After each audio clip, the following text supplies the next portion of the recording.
Fala pessoal, tudo bem com vocês? Aqui é o Jonathan falando. O assunto de hoje é a Copa do Mundo de Clubes, mas para fazer um saldo da participação brasileira no torneio. O último time brasileiro, Vitória Fluminense, foi eliminado nesta semifinal na terça-feira. Então, bora fazer um saldão, né? Eu fiz um vídeo um pouco mais individual sobre cada um deles, mas aqui um vídeo geral que cada um dos clubes leva nessa experiência na Copa do Mundo, também pensando no segundo semestre.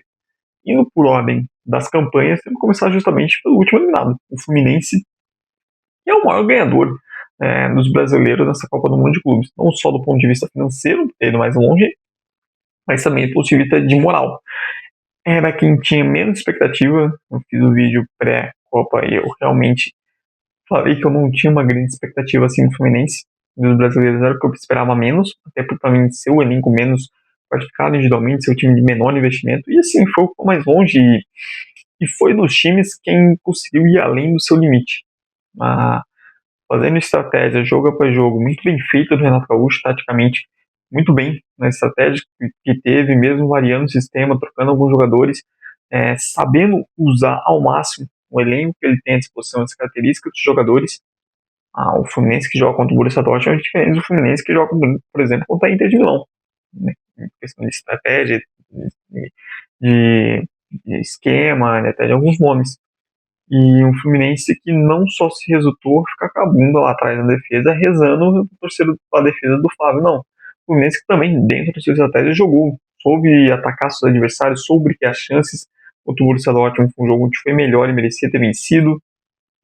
Contente de não soube ser certeiro e ter um bom aproveitamento nas oportunidades que teve. O Paulo Lau também. Então, o Fluminense que sai muito de pé, sai muito grande.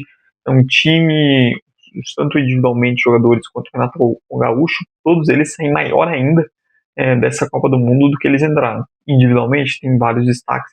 O Fábio, que ele faz com 45 anos, é impressionante. O Thiago Silva também, que espetáculo de zagueiro, um dos maiores da história, um dos melhores da história do nosso futebol, que jogou também Ignacio, Freitas, subiram de nível quando o time precisava, a competição de Martinelli e Hércules também muito boa, o Hércules Senna que se esperava que o Fluminense contratou ele, o Nonato também foi importante taticamente, e claro, o João Arias que jogou uma bola absurda, todos esses jogadores, assim, o João Arias facilmente um dos melhores do torneio, para mim Thiago Silva e Fábio também merecem essa citação dentro de suas posições. Então, o Fluminense que se desdobradou demais, subiu o seu próprio nível e fez uma grande campanha, uma campanha para ficar para a história.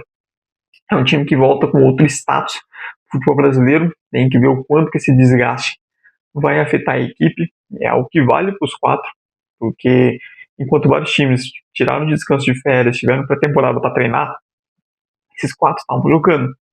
E essa questão física é algo que pode ser muito fundamental e até puxar negativamente essas equipes na segunda semestre, principalmente os times que estão em três competições, por exemplo, Flamengo, Palmeiras e Botafogo, e que não tem condição hoje, até pressão de abrir mão de uma delas. O Fluminense também está mais com a Sul-Americana. E como esses times vão lidar com esse peso das competições, de disputar várias frentes ao mesmo tempo, sem ter tido um tempo de descanso como outros adversários tiveram e vão voltar fisicamente mais inteiros. Quanto que essa conta vai cobrar de ter disputado um torneio tão curto, tantos jogos em curto espaço de tempo. Então, o time desses quatro que souber melhor administrar essa parte física tende a sofrer menos, tende a ter mais sucesso nessa segunda parte de tabela. E o Fluminense tem um problema que justamente tem um elenco de menor capacidade de investimento, né, um time que também tem naturalmente menos opções de banco. Acho que o Fluminense tem que ver também a questão que vários jogadores vão ficar avisados no mercado e como vai se proteger contra isso e, se possíveis saídas, como vai ser essas reposições.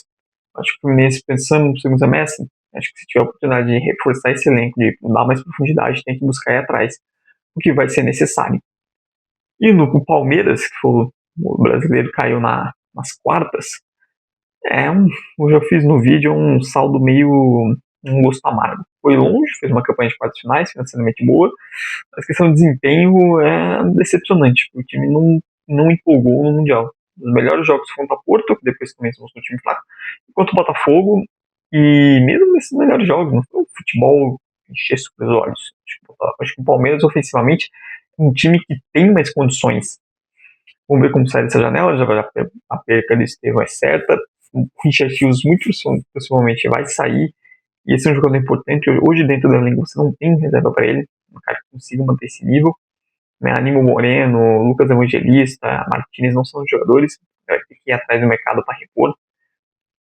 Acho que o elenco carece de alguns jogadores que se firmem, porque a questão do centroavante é um problema. Flaco Lopes e Vitor Roque não estão se firmando. O Vitor Roque é um investimento gigantesco. Fala-se na contratação do Ramon Sousa, paraguaio, que é bom jogador. Tá precisando de um goleiro para disputar o Everton. O Everton não só pelo Mundial, mas não vive um bom momento já faz um tempo. Está claramente já numa curva de carreira descendente e não tem ninguém para disputar a posição. Eu acho que é aquilo. O Palmeiras está num clima de fim de ciclo, tanto da comissão técnica quanto de alguns jogadores. Só que tem que tomar cuidado para esse clima não se arrastar demais dentro de campo e começar a influenciar os resultados do desempenho do time. O Palmeiras ainda tem jogadores de qualidade, ainda tem uma capacidade de ser um time muito competitivo e tem até pelas opções um elenco com boas peças. Vai sentir a falta de Estevão, vai sentir a possível saída do Richard Hughes vão ser sentidas, a lesão do Paulinho é um baque enorme. Ainda assim, é um time que pode competir mais, que pode conseguir desempenhar melhor com mais regularidade. Marcar melhor, porque eu já falei há algum tempo, o time do Palmeiras não tem aquela solidez defensiva de outras épocas. Esse ano ainda tá melhor que o ano passado tá pior. Mas no Mundial mostrou alguns momentos também de fragilidade defensiva, que era para ser o forte desse time.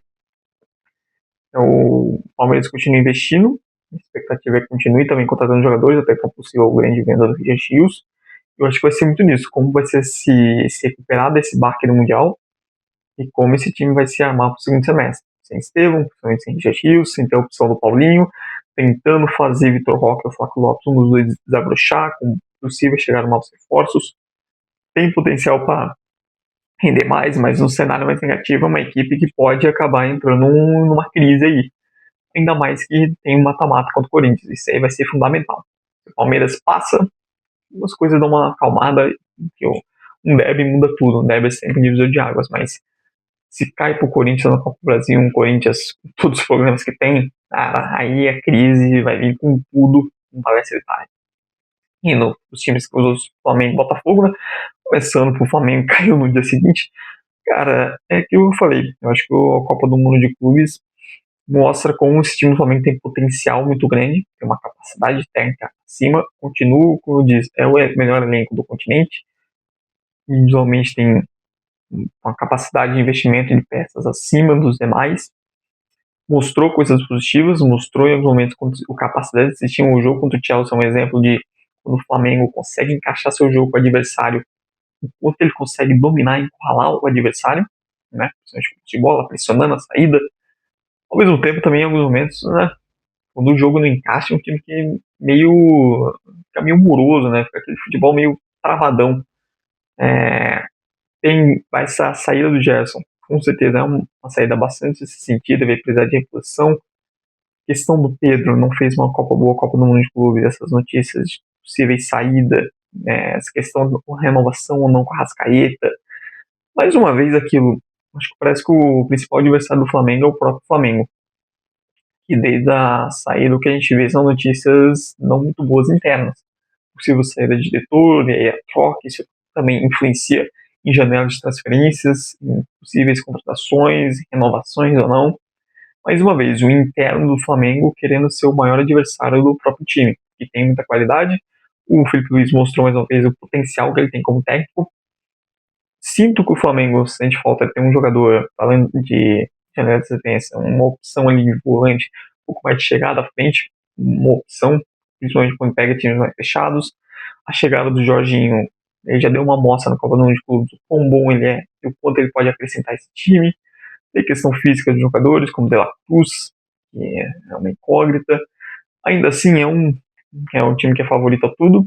É um Flamengo que tem capacidade de elenco de conseguir disputar em mais de 2 até 3 frentes, ser forte, que tem elenco para rodar, mas também precisa de alguns jogadores que voltem a jogar melhor, né? Eu falei do Pedro, o Michael, Cebolinha, esses jogadores precisam render mais. É possível sair do Wesley, também quem seria essa reposição, se vai só o Varela e Danilo, se vai no mercado atrás de mais algum.